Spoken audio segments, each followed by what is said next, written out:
Onlive is games on demand. What we do is make available the top high-end titles, the same window as they are released in retail, so the same time they're in the store shelves, you have access to them. And you can play all these high-end titles on any entry-level PC or Mac, just through a plug-in that's just 1 megabyte in size in your browser, or using this Onlive micro console. You can hook it up to your TV and have the exact same games available on your TV. Games on the TV and the PC and the Mac will be about 1280 by 720 at 60 frames a second, sometimes called 720p 60. The resolution is really limited by the speed of your broadband connection. So if you have what's called a 5 megabit connection, which probably is actually delivering about 4 megabits a second, then no problem running HD TV. If you're, have a slower connection, we'll gradually lower the resolution all the way down to, if it's a 1.5 megabit connection, which you're probably getting 1.2 megabits out of, then you'll be down to standard definition TV resolution, which would be like a Wii resolution. You can run any game that is made available on the platform by the publisher. So it's certainly very easy to take a PC title for a publisher and, within a couple weeks of work, it can make it run on Onlive. It's also not difficult to port over an Xbox 360 game, maybe just a little more difficult to port over a PS3 game. And then when it's on the service, it runs on the same games will run on a PC, Mac, or television seamlessly. So you don't really have to think about what console am I on or what platform am I on, or do I have a GPU or don't have a GPU. They all run just as well as they would on a totally tricked out gamer PC, because that's what's really running in the service on all of these platforms. Well, I think there's a couple of first-party games which are pretty good that people are really drawn to. Other ones are, plus or minus. I think we've got our hands full right now with the third-party games from the 9 publishers that are supporting the Onlive platform. And so that's what we'll be focusing on initially. And, who knows what the future will bring. Onlive is a community like there's never been before. First of all, we have massive spectating. Okay, so anybody who wants to be spectated can allow anybody else to spectate them. I mean, literally, if you're really, really hot at something, 1 million people can watch your game, okay? And it'll tell you how many people are watching you.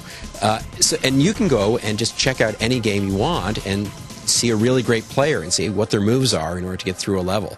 It's just really, really great. I mean, one of the things that's frustrating about spectating today, there's only a few games that really support it, and you have to be running the game in order to spectate. Well, suppose you're not sure if you even want the game. I mean, the first thing you'd like to do is see someone play it. So we're enabling that now. And then some other community features are, of course, you can have a video of yourself and an avatar. And when you play a game, if you did something really awesome or something really crazy, you just hit the brag clip button, and it saves the last 10 or 15 seconds of your gameplay onto your profile. And anybody in the Onlive service can go and see your awesome moment or your horrible moment. Definitely, you'll have the ability to set up friends lists. You can limit the people that are spectating you to just your friends. When we have, voice over IP, maybe you only want to talk to your friends or just let them listen to you. Or maybe you want to let the whole world listen to your commentary as you're making your way through a game. So we have an awful lot of different flexibility.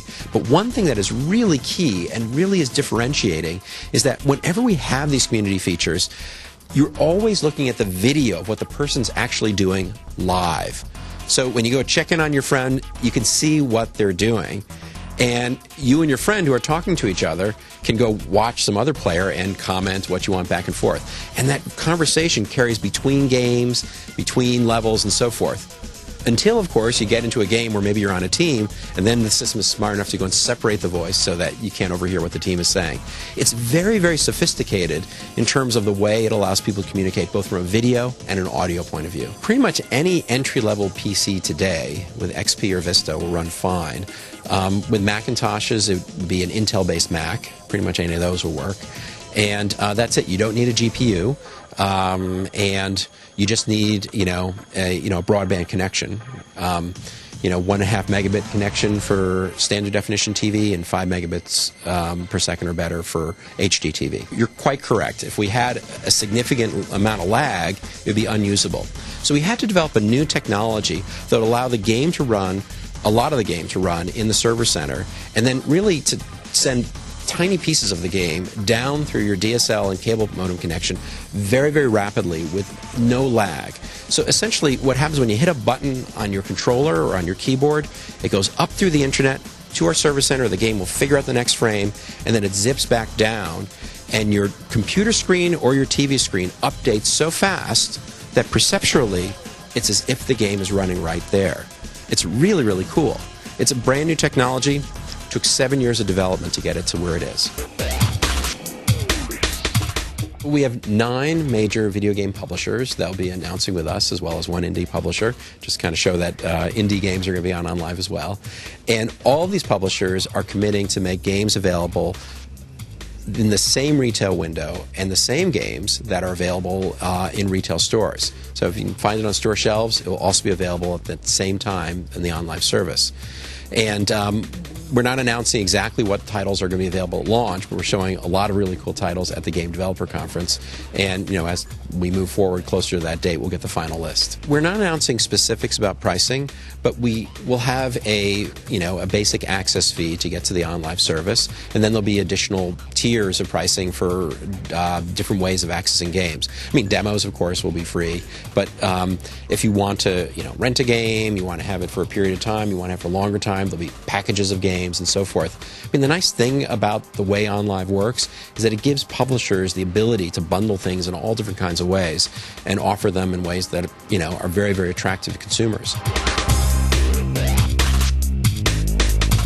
Pretty much any controller that will work in a PC, you can plug into USB input on the micro console. Plus, of course, you can plug it into your PC or your Macintosh and use it there. Then Onlive will also have its own wireless controller, which is kind of cool, and it's very, very low latency. It's actually measured in microseconds, not even milliseconds. And certainly you can do all the usual things with the controller, but it also has transport controls for videos. You can do pause, rewind, fast forward, and record, which of course allows you to take advantage of all the video capabilities for spectating and for brag clip recording and so on. Onlive has a software development kit that is available for software developers that are interested in creating games that work on the Onlive platform. And what it does is it has the basic parameters of what they need to do to make the game available on the service, and it also opens up capabilities of the service that actually would not be normally available in a home console or on a PC. So we expect that developers are going to be doing all sorts of really cool stuff, both porting over games that are available on other platforms and also bringing in new games that just could not be done through any other way. Onlive rocks for beta. Oh, it is just the most awesome thing. There has been no way to do betas to TV-based platforms, or certainly cross-platform things, because there's just no way to do it. Well, with Onlive, when a publisher has a new game at any level of development, they can go and pick out certain users, ask them if they want to join, and that's it. You're in. And you get to try out the features, and you get to put in your comments, and it's really cool. The actual developers, the guys writing the code, can spectate and watch you play.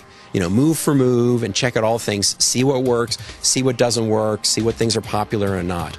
So you're going to have an opportunity to refine gameplay in a way that's never been possible before. I think the service, first of all, is not going to be for everyone. I mean, if you don't have a fast connection in your home, if you got a 500 kbit per second connection, this is not the service for you. But, if you have a reasonable connection into your home, you should get results that are very comparable to what you'll get on not just any PC, but actually a very high-end PC. I mean, you take a game like Crysis that really only runs on a very small number of PCs with very high-performance GPUs. It runs beautifully on an entry-level PC or Mac that can't even run the game without any problem. Even better, of course, with our micro console. You can run Crysis with all the features turned on, shadows, all the textures and everything, beautifully on your television set. Onlive is scheduled to launch in winter of 2009. And we do think that some PC gamers will, begin to play their games on the Onlive service, but we actually see it as additive. I don't think they're going to stop buying their PC games and just, focus entirely on Onlive, or for that matter, console gamers. People have an investment in their PC and they're used to using it the way they use it. I think that Onlive is going to first expand the market, bring in a lot of folks to play games that their machines can't currently play. And it's also going to, for example, make it possible for students who are in dorms that now have a laptop that doesn't have much of a GPU and they don't have a TV. And, they're used to playing really high-performance games at home. Now they'll be able to play high-performance games through Onlive. I think that we don't know what the console makers would like to do or not like to do with Onlive. We're open to partner, basically, from our point of view, but the Onlive system is very, very different than those systems. Our service centers are designed with extremely low latency considerations. We couldn't just kind of drop the Onlive system into a regular service center and make it work. It's a tricky thing that we had to do to make this whole thing come together. So we'll have to see. But, at this stage, we're announcing Onlive. We're saying we're going to have a beta this summer, and then we're saying it's coming out in winter of 2009. Beyond that, who knows? I think the future is really, really bright, but there's been nothing like this before, nothing even close to it. Who knows what's going to lead to?